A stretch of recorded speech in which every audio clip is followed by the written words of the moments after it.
Hello students, हमें अभी कुछ और डिफेक्ट्स की बात करनी है जो हमें नॉन स्टोक्योमेट्रिक सॉलिड्स में देखने को मिलते हैं। फॉर एग्जांपल, अगर हमारे पास फेरस ऑक्साइड है तो बेसिकली ये एग्जिस्ट करता है नॉन स्टोक्योमेट्रिक फॉर्म में एज Fe। जैसे यहाँ पे लग रहा है 1:1 का रेशियो, लेकिन बेसिकली क्या है 0.95 है यहाँ पे और ऑक्सीजन 1 है। तो ये एक नॉन स्टोक्योमेट्रिक रेशियो है, मतलब होल नंबर रेशियो नहीं है। तो इस तरह के सॉलिड्स में भी हमें डिफेक्ट्स की बात करनी है।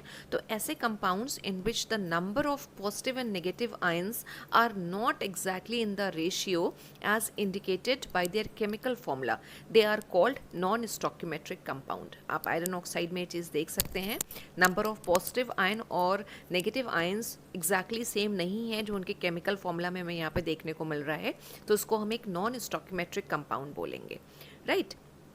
अब ये जो डिफेक्ट्स हैं जो क्या कर रहे हैं, पूरा का पूरा केमिकल कॉम्पोजिशन को चेंज कर रहे हैं, सॉलिड्स की केमिकल कॉम्पोजिशन को चेंज कर रहे हैं, वो कहलाते हैं नॉन स्टोक्योमेट्रिक डिफेक्ट्स।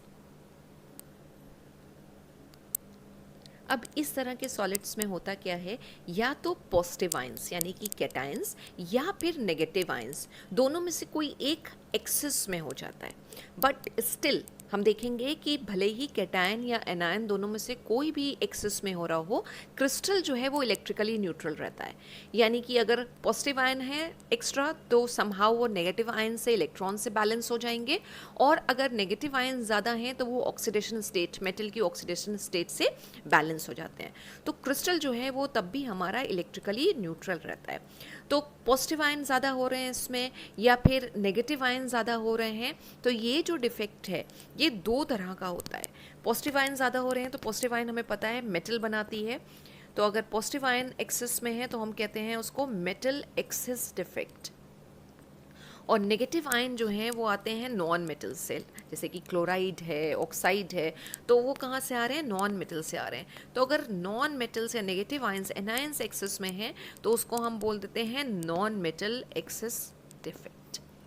तो नॉन स्टोक्योमेट्रिक सॉलिड्स में जब हम डिफेक्ट की बात करते हैं तो नॉन स्टोक्योमेट्रिक डिफेक्ट्स जो हैं वो दो तरह के हैं, मेटल एक्सेस डिफेक्ट और नॉन मेटल एक्सेस डिफेक्ट।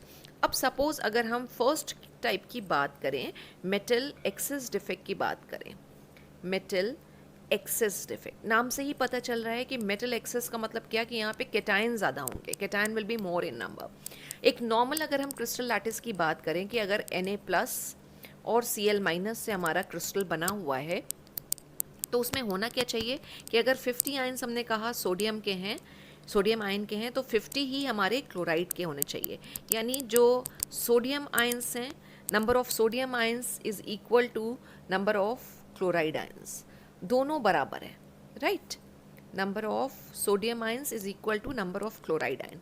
लेकिन अगर कुछ ऐसा हो, ठीक है, कि सोडियम आयन्स तो हमारे 50 थे लेकिन क्लोराइड आयन्स जो हैं वो 49 रह गए, तो यहाँ पे क्या हो रहा है, एक क्लोराइड आयन मिसिंग है, एनायन कम हो रहा है, और उसकी वजह से क्या हुआ, कैटायन जो है वो एक्सेस में आ रहा है। 1 chloride is missing, 1 Cl ion is missing, और हम इसी को बोल सकते हैं कि 1 Na+ आयन इज एक्स्ट्रा, एक एक्स्ट्रा Na+ आयन आ रहा है। तो आयन अगर मिसिंग है तो मिसिंग का मतलब क्या हुआ कि वहाँ पे एक वैकेंसी जनरेट हो गई होगी। अगर हम इसको इस तरह से कुछ ड्रॉ करके देखें तो ये हमारे पास Na+, Cl-, Na+, कुछ हमने ऐसे अरेंज कर लिया, फिर Cl-, Na+, और यहाँ पे ये वैकेंसी है, जो आयन है वो यहाँ पे एब्सेंट है, राइट। अब हमें क्रिस्टल को इलेक्ट्रिकली न्यूट्रल रखना है। इलेक्ट्रिकली न्यूट्रल रखने के लिए अगर हम बात करें तो टोटल अगर हम यहाँ पे काउंट करें तो 1, 2 और 3 हमारे पास पॉजिटिव आयंस आ रहे हैं, लेकिन जो नेगेटिव आयंस हैं वो 2 ही हैं, क्योंकि क्लोराइड आयन मिसिंग है, यहाँ पे क्लोराइड आयन है ही नहीं, तो क्रिस्टल तो इलेक्ट्रिकली न्यूट्रल होगा ही नहीं। तो क्रिस्टल को इलेक्ट्रिकली न्यूट्रल करने के लिए क्या होता है, ये पोजीशन को जो है वो इलेक्ट्रॉन्स ऑक्यूपाई कर लेते हैं। अब इलेक्ट्रॉन जो है वो नेगेटिवली चार्ज होंगे, एक नेगेटिव चार्ज प्रेजेंट है, तो अब यू कैन क्लियरली सी के total negative charge is equal to total positive charge. अब अगर हम इस डिफेक्ट को शॉर्टकी डिफेक्ट से कंपेयर करें तो ये समहाउ शॉर्टकी डिफेक्ट की तरह लग रहा है, लेकिन शॉर्टकी डिफेक्ट में क्या हो रहा था, जितने कैटायन मिसिंग थे उतने ही एनायन मिसिंग थे। तो यहाँ पे सिर्फ एनायन मिसिंग है, कैटायन अपनी जगह पर है, सिर्फ एनायन मिसिंग है, और एनायन के कंपैरेटिवली हमारे पास कैटायन ज़्यादा हैं, इसीलिए हम इस डिफेक्ट को बोल देते हैं मेटल एक्सेस डिफेक्ट। अब ये जो यहाँ पे एनायनिक वैकेंसी क्रिएट हुई और उसमें जो इलेक्ट्रॉन ट्रैप हो गए, ये इसी पोजीशंस को हम बोलते हैं F centres. F centres, capital F से एफ लिख रहे हैं, और यहाँ पे एफ जो है वो एफ एक जर्मन वर्ड को रिप्रेजेंट करता है फैरबेन, और फैबेन का मतलब है कलर, कलर। अभी हम इसकी मैकेनिज्म को भी समझेंगे, पहले हम इस डिफेक्ट को समझ लें। मेटल एक्सेस डिफेक्ट है, number of cations are more than number of anions, और just to maintain the electrical neutrality of the crystal the vacancy is occupied by electron. अब क्वेश्चन तो ये भी है कि ये इलेक्ट्रॉन आया कहाँ से, वो मैकेनिज्म से हम समझेंगे। और ये जो इलेक्ट्रॉन्स इन पोजिशंस को ऑक्यूपाई कर रहे हैं, एनायनिक वैकेंसीज को ऑक्यूपाई कर रहे हैं, these are called F centres. F means फैरबेन, फैबेन मीन्स कलर, और जितना ज़्यादा ये एफ सेंटर्स होंगे क्रिस्टल लैटिस के अंदर, उतनी ज़्यादा कलर की इंटेंसिटी जो है वो बढ़ती जाती है। अब ये जो एनायनिक वैकेंसीज यहाँ पे क्रिएट हो रही हैं, जिसकी वजह से मेटल एक्सेस में हो रहा है, तो हम इसी डिफेक्ट की, मेटल एक्सेस डिफेक्ट की जब बात करते हैं तो ये भी दो तरह का हो जाता है। और ये जो डिफेक्ट की हम बात कर रहे हैं, ये है basically the defect due to anionic vacancy, defect due to anionic vacancy. अब हम मैकेनिज्म में आते हैं कि ये एनायनिक वैकेंसी कैसे क्रिएट हुई और इलेक्ट्रॉन कहाँ से आया। होता क्या है कि एनायनिक वैकेंसीज, अगर एल्कली मेटल हेलाइड्स की हम बात करें तो जो उसमें क्रिएट होती हैं, तो अगर हम मेटल के हेलाइड को, जैसे कि सोडियम क्लोराइड यहाँ पे लिया, अगर हम उसको उसी मेटल की वेपर्स के एटमॉस्फेयर में अगर हीट करेंगे तो होगा क्या, ये जो मेटल के एटम्स हैं ये एड्जॉर्ब हो जाते हैं on the surface of metal halides, right. अब जब वो एड्जॉर्ब होंगे तो होगा क्या कि यहाँ पे जो हेलाइड आयंस प्रेजेंट हैं, वो हेलाइड आयंस जो हैं वो मूव करते हैं सरफेस की तरफ, और मेटल आयंस के साथ, मेटल आयंस आए कहाँ से, ये Na हमारे पास था जो हमने यहाँ सोडियम वेपर्स लिया, ये जब हीट करेंगे तो ये क्या होगा, Na+ और 1 इलेक्ट्रॉन इसमें कन्वर्ट हो जाएगा। अब हेलाइड आयन तो इनके साथ कंबाइन कर जाएंगे, लेकिन ये इलेक्ट्रॉन हमारे पास आ गया, तो वही इलेक्ट्रॉन जो है ये एनायनिक वैकेंसी, जो हेलाइड आयंस मूव करके गए थे, वो वैकेंसीज को या एनायनिक वैकेंसीज को ऑक्यूपाई कर लेते हैं। तो जब हम मैकेनिज्म की बात करते हैं तो मैकेनिज्म कुछ इसी तरह से आती है, और ये जो हमें देखने को मिलता है जब हम NaCl को सोडियम वेपर्स के साथ गर्म करते हैं तो हमें कुछ येलो कलर देखने को मिलता है। तो वो जो येलो कलरेशन आ रहा है वो just because of F centres ही आ रहा है, और एफ सेंटर्स पे ये इलेक्ट्रॉन प्रेजेंट है, और हमें पता है इलेक्ट्रॉन ही कलर के लिए रिस्पॉन्सिबल होते हैं। इलेक्ट्रॉन का ट्रांजिशन होता है जिसकी वजह से कलर्स आते हैं। और ये इलेक्ट्रॉन कहाँ से आए, ये इलेक्ट्रॉन आए जब सोडियम मेटल के जो एटम्स थे वो कन्वर्ट हो रहे हैं सोडियम आयंस में, तो वो एक इलेक्ट्रॉन को रिलीज कर रहे हैं, राइट। और इसी डिफेक्ट को हम बोल देते हैं metal excess defect. And this defect ना, जो फर्स्ट टाइप अभी हमने डिस्कस किया, अगर हम बात करें तो वो है defect due to anionic vacancy. अब मेटल एक्सेस डिफेक्ट का एक टाइप और है excess cation occupying interstitial position, यानी कैटायन का नंबर बढ़ गया।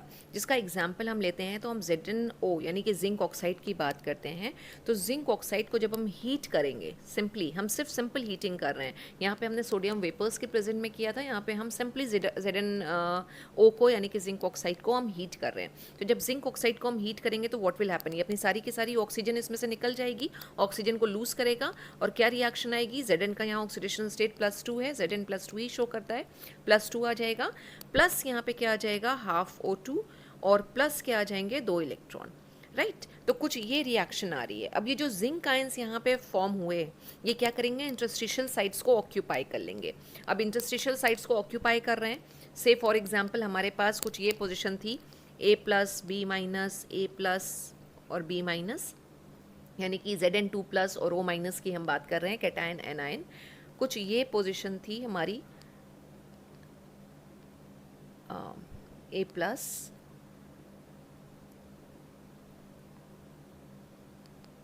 राइट। अब Zn प्लस जो हमारे Zn2 प्लस जो हमारे कैटायंस आए थे, वो कैटायंस क्या कर रहे हैं, सपोज़ यहाँ पे वो पोजीशन ऑक्यूपाई कर रहे हैं, इसको एक डिफरेंट कलर से बना लेते हैं, ये पोजीशन ऑक्यूपाई कर रहे हैं, कैटायन जो है ये पोजीशन ऑक्यूपाई कर रहे हैं, राइट। और भी पोजीशंस ऑक्यूपाई कर सकते हैं depending on the number of cations. और इलेक्ट्रिकली न्यूट्रल रखने के लिए हमें इलेक्ट्रॉन्स को भी वो पोजीशन ऑक्यूपाई करानी पड़ेगी, कहीं ना कहीं इंटरस्टिशियल पोजीशन, जैसे इलेक्ट्रॉन यहाँ पे आ गया, राइट। अब यहाँ पे 2 इलेक्ट्रॉन है, जिंक का 2 कैटायन बनाता है, तो Zn2 प्लस होगा, तो उसको इलेक्ट्रिकली न्यूट्रल रखने के लिए 2 इलेक्ट्रॉन होंगे। तो मेटल एक्सेस डिफेक्ट हमें कुछ और मेटल क्रिस्टल्स में जैसे कि ZnO में भी देखने को मिलता है, जहाँ पे एक्सेस कैटायंस जो हैं वो इंटरस्टिशियल पोजीशन को ऑक्यूपाई कर लेते हैं, और उसकी मैकेनिज्म कुछ इस तरह से आ रही है। इस डिफेक्ट को हम फ्रैंकल डिफेक्ट से भी कंपेयर कर सकते हैं, क्योंकि ये डिफेक्ट समवॉट सिमिलर है फ्रैंकल डिफेक्ट के ही। अब इसमें जब हम क्रिस्टल्स में बात करते हैं मेटल एक्सेस डिफेक्ट, अब इसमें क्या हो रहा है, फ्यू अगर आप देखेंगे they have some free electrons, तो ऐसे जो सॉलिड्स हैं वो बहुत अच्छे सेमीकंडक्टर्स की तरह बिहेव करते हैं। तो नॉन स्टोकियोमेट्रिक सॉलिड्स में जब हम डिफेक्ट की बात करते हैं तो हमने कहा हमारे पास 2 तरह के डिफेक्ट थे, मेटल एक्सेस और नॉन मेटल एक्सेस। अब मेटल एक्सेस किस तरह से आ रहा है वो हमने समझ लिया। वो मेटल एक्सेस जो है वो एनायनिक वैकेंसी की वजह से भी हो सकता है, या एक्सेस ऑफ कैटायन की वजह से भी हो सकता है कि एक्सेस ऑफ कैटायंस आ जाएं इंटरस्टिशियल पोजीशन पे। Now let's discuss non metal excess defect. Non metal excess defect को हम मेटल डेफिशिएंसी डिफेक्ट भी कहते हैं।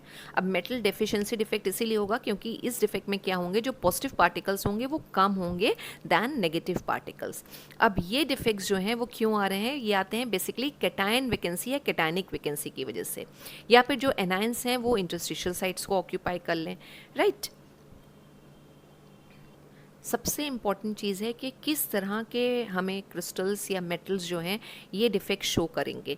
तो ऐसे सारे के सारे मेटल्स जिनकी वेरिएबल वैलेंसी होती है, और वेरिएबल वैलेंसी किसकी होती है, ट्रांजिशन मेटल्स की। तो ये डिफेक्ट हमें ज़्यादातर ट्रांजिशन मेटल्स के साथ देखने को मिलता है। अगर हम एक एग्जांपल ले लें, सपोज़ हमारे पास Cu1 ऑक्सीडेशन स्टेट का अगर हमारे पास क्रिस्टल है, CuBr हम कह सकते हैं, CuBr, क्योंकि Br का भी क्या होता है, -1 चार्ज है। कुछ ये हैं यहाँ पे, राइट, कुछ इस तरह से अरेंज है। अब ये पोजीशन जो थी, इस पोजीशन को भी हम एक डिफरेंट कलर से अगर शो करें तो ये पोजीशन यहाँ पे copper ion is missing, Cu+ is missing, right. अब Cu+ मिसिंग है तो एक क्लियर चीज़ निकल के आ गई, मेटल की डेफिशिएंसी आ रही है, और नॉन मेटल जो है वो एक्सेस में हो गए। पूरा अगर हम काउंट करें आयंस को तो 4 और 3 7 इधर हैं और 4 4 8 इधर हैं। तो नॉन मेटल्स जो हैं वो ज़्यादा हैं, या नॉन मेटल आयंस ज़्यादा हैं किससे, मेटल आयंस से, ठीक है। तो पूरा का पूरा कॉपर आयन इज मिसिंग, तो नेगेटिव जो आयंस हैं वो एक्सेस में हो गए, इसीलिए इस डिफेक्ट को हम बोल रहे हैं नॉन मेटल एक्सेस डिफेक्ट या फिर मेटल डेफिशिएंसी डिफेक्ट। अब क्वेश्चन ये आता है कि हमने पहले ही कहा था कि जो क्रिस्टल्स हैं, चाहे वो ये मेटल एक्सेस डिफेक्ट शो करें या मेटल डेफिशिएंसी, ये इलेक्ट्रिकली न्यूट्रली रहते हैं। अब इस केस में हमने वहाँ पिछले वाले केस में तो देख लिया कि हम किस तरह से क्रिस्टल को इलेक्ट्रिकली न्यूट्रल रख रहे हैं। वहाँ पे हमारे पास एक्स्ट्रा इलेक्ट्रॉन्स आ रहे हैं, F सेंटर्स बन रहे हैं, जिसकी वजह से क्रिस्टल इलेक्ट्रिकली न्यूट्रल है। यहाँ पे क्या होगा, जिसकी वजह से क्रिस्टल जो है वो हमारा इलेक्ट्रिकली न्यूट्रल रहे। तो अभी एक हिंट दिया था कि ये डिफेक्ट वही मेटल शो करते हैं जिनकी वेरिएबल ऑक्सीडेशन स्टेट आती है। कॉपर का हमने एग्जांपल लिया है, कॉपर +1 ऑक्सीडेशन स्टेट भी शो करता है, +2 ऑक्सीडेशन स्टेट भी शो करता है।